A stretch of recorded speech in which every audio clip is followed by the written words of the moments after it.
d'un organe essentiel dans nos vies humaines et spirituelles. Et si tout le monde pense d'abord au cœur, eh bien ce soir je vais vous parler de la langue. De la bouche. Allez, de la bouche. Plutôt. La bouche, cette cavité qui s'ouvre par les lèvres, qui se limite par les joues, par les dents, voilà, qui se limite en haut par le palais, en bas par son plancher, et sur lequel repose son organe proéminent, la langue. La langue. Alors, Psaume 34 au verset 1. Préserve ta langue. Bon, mais c'est pas grave, c'est pas celui-là. Ou alors c'est juste après, ou c'est bon. Préserve ta langue du mal. Mais c'est pas grave. Préserve ta langue du mal, nous y reviendrons. Alors, comme dirait Olivier, j'avoue que la bouche n'a plus beaucoup de secrets pour moi. Des formations professionnelles obligent.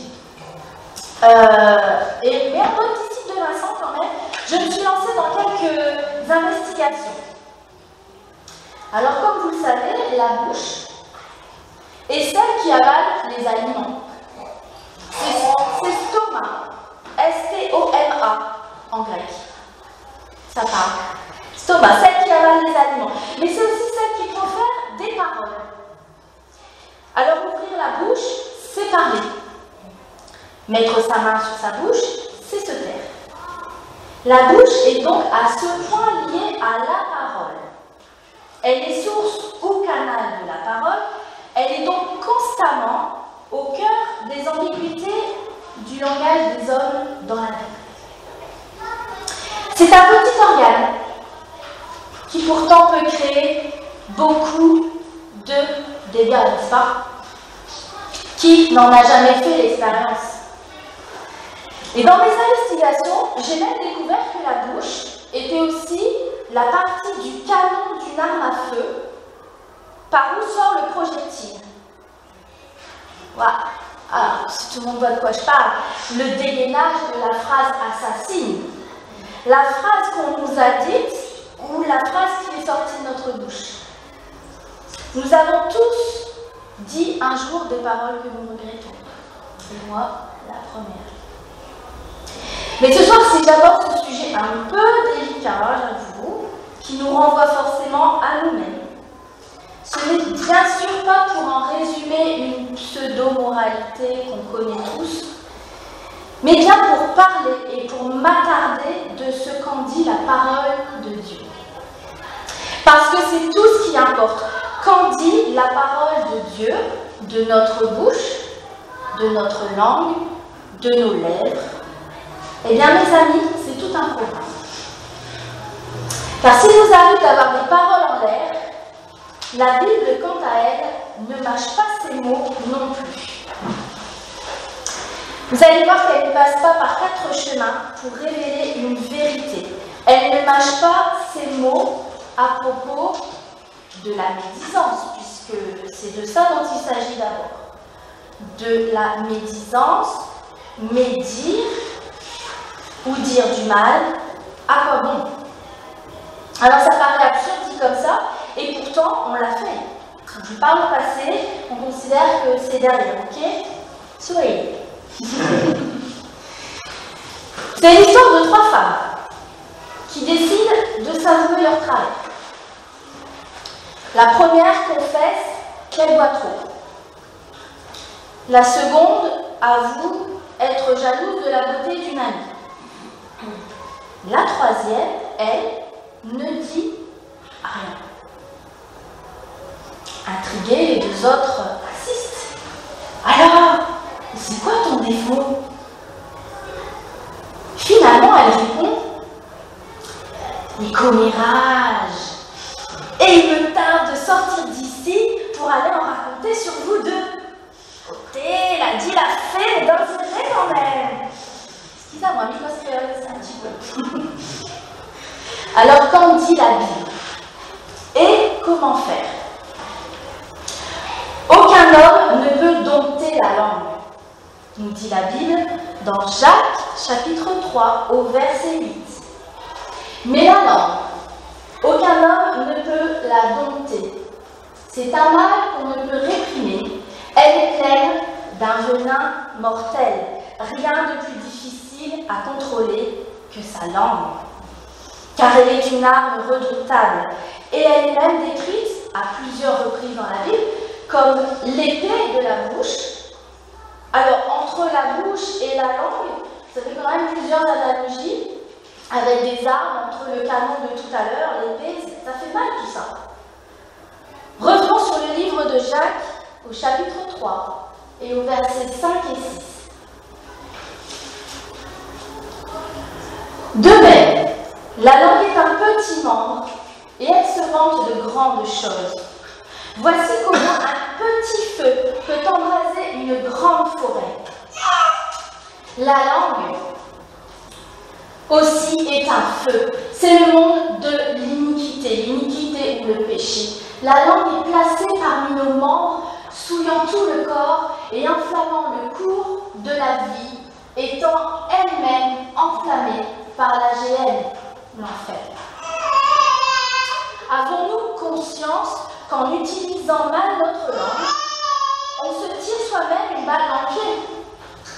Avons-nous conscience que cela nous dessert totalement?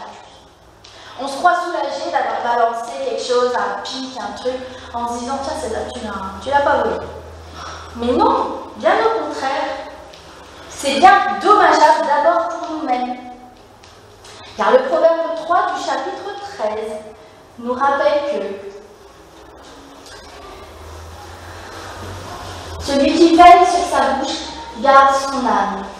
Celui qui ouvre de grandes lèvres court à sa perte. Alors, je l'avais mis à l'envers. Il importe donc que l'homme garde sévèrement le contrôle de sa langue. Mais comme en réalité personne n'en est capable, la bonne inspiration doit forcément venir de Dieu. Par conséquent, la solution n'est pas de rentrer chez soi et de juste prendre la décision de nous taire. Personnellement, moi j'ai déjà essayé. Ça dure 4 ans. Donc croyez-moi, on ne peut pas. Parce qu'on ne peut pas changer. Si ça veut dire 4 ans. Voilà, c'est très pragmatique. Parce qu'on ne peut pas changer par les œuvres de la chair, vous le savez. Nous ne pouvons changer que par l'action du Saint-Esprit. Car nous ne pouvons pas remporter des victoires sans Dieu, n'est-ce pas? Dieu ne nous laisserait pas faire ça tout seul, car sinon on pourrait croire qu'on veuille s'en attribuer tous les mérites. Mais pour que le Saint-Esprit agisse et nous y aide à enfin contrôler notre langue, il faut lui faire bon accueil. Il faut lui donner de bonnes raisons de s'installer en nous, car même nous sommes le temple du Saint-Esprit. C'est Paul qui nous le rappelle dans 1 Corinthiens, chapitre 6, au verset 19.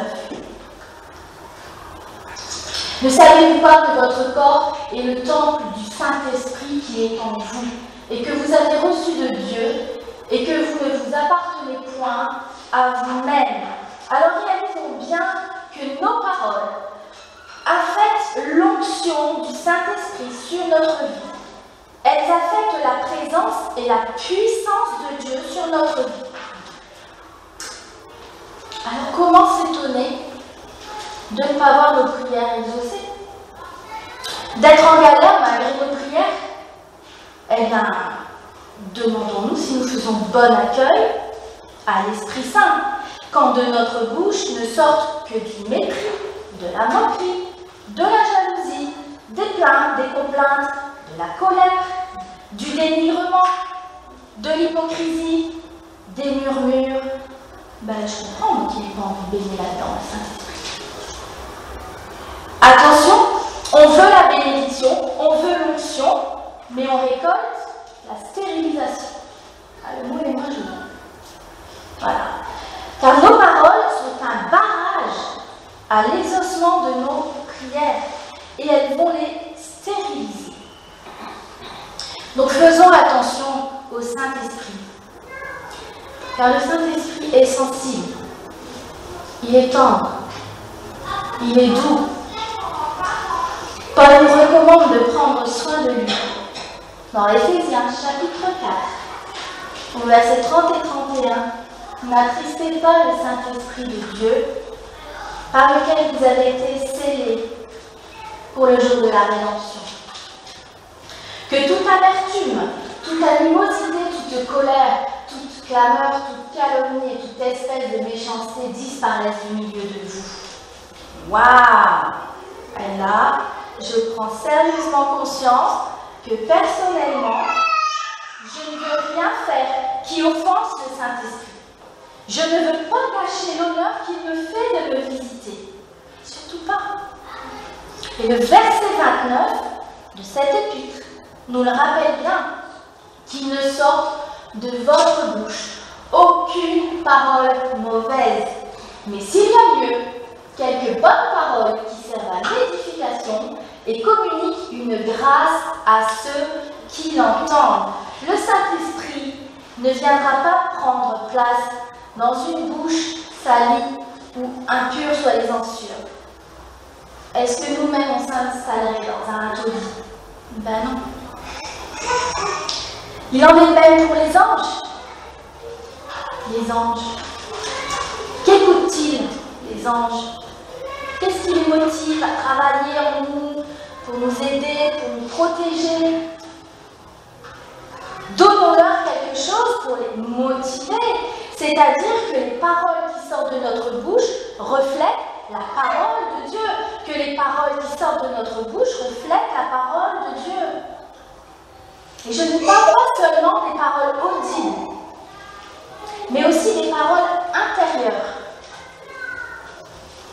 Les paroles intérieures où vous dites oui en feignant un sourire, et vous vous retournez pour marmonner, murmurer, juste penser.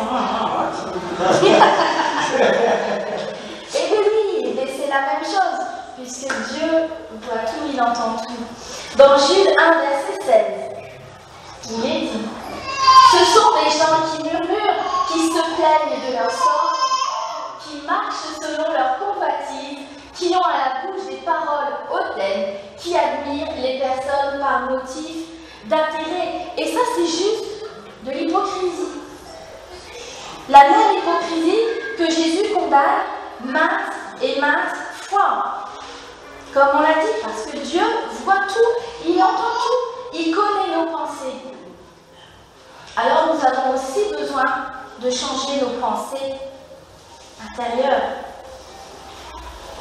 La langue, si on y réfléchit bien, et quand j'ai découvert ça, ça m'a vraiment bouleversée. C'est pas moi qui ai découvert la chose, mais quand je l'ai entendu, je me suis dit, ah waouh! La langue, c'est le premier domaine que le Saint-Esprit est touché en nous. C'est la langue. Le parler en langue. Le jour de la Pentecôte, d'accord? Le jour de la Pentecôte, Jésus est mort, mais il a fait une promesse à ses disciples et il leur a garanti qu'il ne les laisserait pas seuls, qu'il ne les laisserait pas orphelins. Il leur a fait une promesse et donc les disciples de Jésus se sont réunis pour prier. Ils ont prié, et finalement reçu le Saint-Esprit. Et pourquoi eux?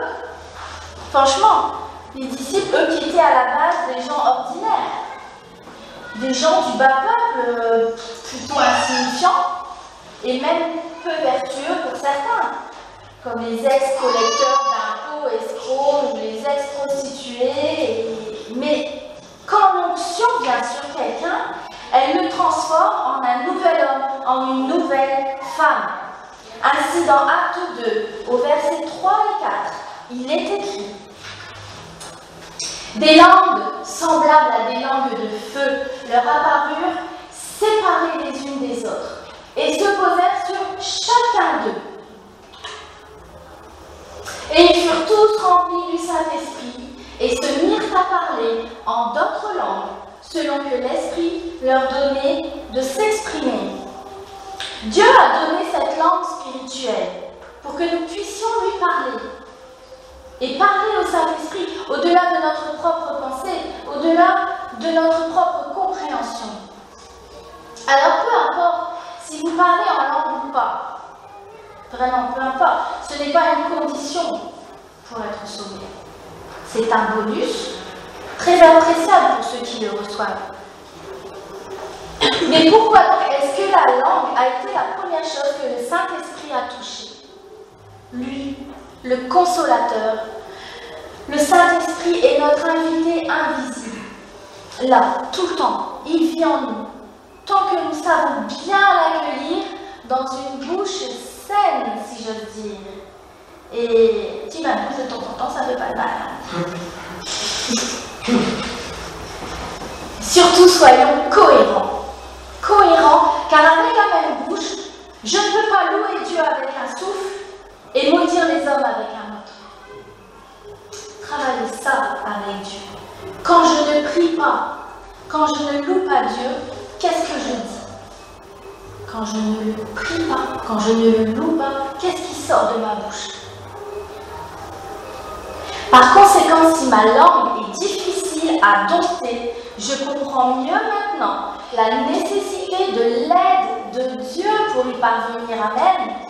Car celui qui est capable de maîtriser sa langue et de ne jamais commettre d'écart de langage est capable de maîtriser toute sa vie, dit-on. Donc au lieu de rentrer chez vous, chez nous, et de nous dire « Ok, c'est bon, c'est fini, je vais fermer ma bouche », eh bien adressez-vous plutôt à Dieu et dites-lui « Dieu, nous avons beaucoup de travail ensemble, je crois. » Je vais maintenant vous parler de la puissance des mots. C'est la deuxième étape de notre recours à Dieu, qu'on demande de l'aide à Dieu. Mais ça, c'est la deuxième étape de notre recours à Dieu. C'est-à-dire de lui demander de nous faire prendre de la conscience de la puissance de nos paroles. De telle sorte que nous craignons Dieu pour ne plus blesser quelqu'un avec nos paroles, et ça, seul Dieu peut nous le révéler. La Bible met en lumière l'extraordinaire puissance de la vie, soit pour le bien, soit pour le mal. La Bible, on l'a vu tout à l'heure, la compare à un fléau, à un feu, à une épée, à un arc, si vous voulez les références, je vous les donnerai tout à l'heure, à une flèche, à un rasoir, à un fouet, au dard du serpent venu. Si vous faites prendre conscience et comprendre, ne serait-ce qu'en partie, de la puissance des paroles que vous prononcez, alors le cours de votre vie va changer. Le cours de votre vie va changer. Si vous comprenez ça, tout va changer. Parce que votre bouche est un outil puissant, autant pour Dieu que pour l'ennemi. Donc prudence. Vivons plus prudemment. Certains diront, j'ai bien le droit de m'exprimer. Quand même. Le droit, la liberté d'expression, nous sommes en démocratie et blablabla, je suis Charlie et compagnie, et vous voyez où ça nous mène. Je ne lance surtout pas un débat, mais réfléchissez-y. Voyons où ça nous mène, car la liberté des uns commence là où ça s'arrête celle des autres. Alors après, qu'est-ce qu'on fait? On a le droit de s'exprimer, mais à quoi bon se moquer de l'autre? À quoi bon caricaturer l'autre? À quoi bon chercher à l'humilier? À quoi bon colporter?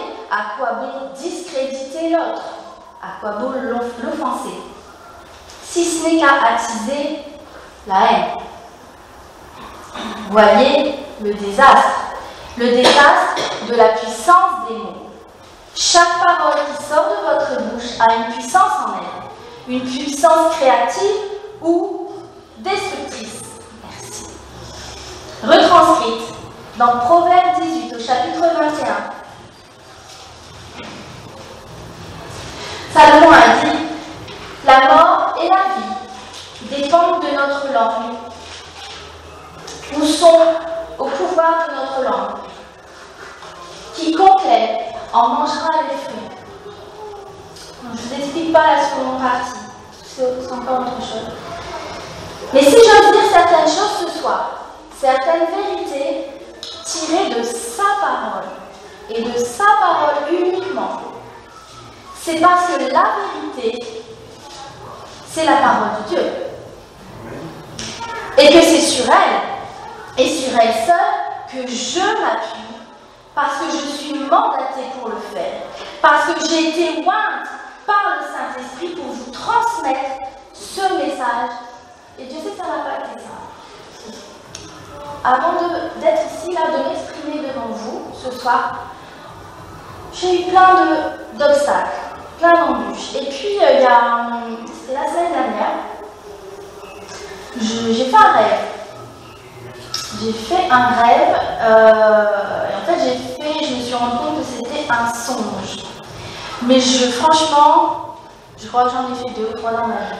Voilà. Donc, je ne suis pas du genre, à chaque fois, le matin, je me réveille, de quoi as-tu rêvé, Yael, qu'est-ce que ça signifie, voilà. Là, c'est juste que c'était clair, comme ça m'a réveillée, en fait.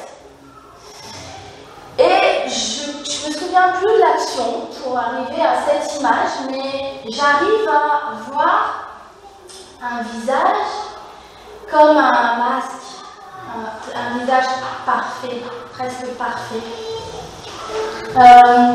Et puis, de chaque côté des coins de lèvres, des commissures des lèvres, il y avait de chaque côté une goutte perlée mais très définie, très presque vernie, presque laquée, noire. Donc de chaque côté des lèvres de ce visage, j'avais 2 gouttes noires. Pas le truc un peu dégoûtant, on voit, non, 2 gouttes. Et c'est ça qui m'a choquée dans cette image, c'est que c'était presque beau, presque fascinant, presque parfait, il y avait quelque chose comme ça. Et il y avait ça de chaque côté des lèvres et dans chaque coin des yeux, j'avais 2 larmes noires et 2 perles noires de chaque côté des lèvres. Avec, alors ça, et je ne sais pas pourquoi le visage était jauni. Bon, si c'est pour parler de la crise de foi, ça je le ferai une autre fois. La foi FOI. Mais bon, je ne sais pas si ça a un sens ou pas. En tout cas, ce noir autour de la bouche m'a parlé et j'ai eu cette révélation du Saint-Esprit qu'il fallait que je parle de ça. C'est pas un sujet évident. C'est un sujet qui nous concerne tous, qui me concerne moi. Donc voilà, j'ai osé parler de ça parce que le Saint-Esprit m'y a poussé. Et là, il faut aussi que je parle de lui au travers de ce message autour de la bouche. Voilà. Donc en d'autres termes, vous pouvez soit appeler à l'existence des choses positives, édifiantes, encourageantes dans votre vie, soit produire des choses négatives, déprimantes, décourageantes. Bien sûr, je suis sûre qu'aucun de nous ne désire ça. Mais la réalité est que la bouche peut être utilisée soit pour la bénédiction, soit pour la destruction, non seulement dans notre vie, mais aussi dans celle des autres. Si on se laisse aller à trop de négativité, trop de crainte, etc. Apprenons à parler aux montagnes, comme on l'a fait tout à l'heure, au lieu de parler des montagnes. On a chanté tout à l'heure, Sauveur, tu déplaces les montagnes. Eh bien, on leur parle aux montagnes. Au lieu de parler d'elles, au lieu de parler du problème, eh bien, on parle directement, on s'adresse à Dieu. Et c'est lui qui déplace les montagnes. Amen. Elles se jettent dans la mer, comme on a dit. Au lieu qu'elles nous polluent Par leur présence, ils nous gâchent la vue et la vie. La bonne nouvelle est que le Saint-Esprit peut nous enseigner comment utiliser cette puissance créatrice de la parole de Dieu. Cette puissance. Il faut qu'on réalise à la fois la puissance des mots, de nos mots, et la puissance de sa parole. Apprenons à appliquer la vérité de sa parole à nos circonstances. Et avec le temps, nous verrons des résultats positifs et durables. C'est sûr, on y croit. La bouche est comme un stylo. Et votre cœur comme un cahier. Et nos paroles révèlent ce qu'il y a au fond de notre cœur, n'est-ce pas? Jacques, chapitre 1, verset 26. Si quelqu'un croit être religieux sans tenir sa langue en bride, mais en trompant son cœur, la religion de cet homme est vaine. Lorsque vous répétez sans cesse une chose, celle-ci s'ancre en vous jusqu'à faire partie de vous. Vous ne devrez plus essayer de le faire ou de l'être, car elle sera devenue inhérente à votre être. Moi, je veux proclamer sa vérité et ainsi pouvoir jouir de la vie. 1 Pierre, chapitre 3, verset 10. Si quelqu'un, en effet, veut aimer la vie et voir des jours heureux, qu'il préserve sa langue du mal et ses lèvres des paroles trompeuses. Vous aimez la vie? Voulez-vous aimer la vie? J'aime la vie. Merci. Oui, j'aime la vie. Alors utilisez votre bouche pour proclamer les choses de Dieu dans votre vie. Embrassez le don et l'onction que Dieu vous a donné. Ne soyez pas jaloux du don de votre voisin, de votre voisine. Voilà, embrassez le don et l'onction que Dieu vous a donné. Soyez le porte-parole de Dieu et non du diable. Prenez l'autorité sur votre bouche. Prenez l'autorité sur vos paroles. Ne laissons pas nous enlever le plan de Dieu pour notre vie en ayant une bouche relâchée, en disant des trucs stupides qui ne s'accordent pas avec la parole de Dieu. Ne sous-estimez jamais la puissance de vos paroles et aussi de vos actions, car avec quelques paroles gentilles, vous pouvez changer la vie d'une personne. Vous pouvez soit l'améliorer, soit la détériorer. Alors faites votre choix. Dieu a des bouches à nourrir. Amen. Dieu a des bouches à nourrir ce soir par sa bonne parole. Alors plus de paroles en l'air, plus de belles paroles. Croyez-moi sur parole. La parole de Dieu et la bonne parole. Amen. On va prier. On va prier.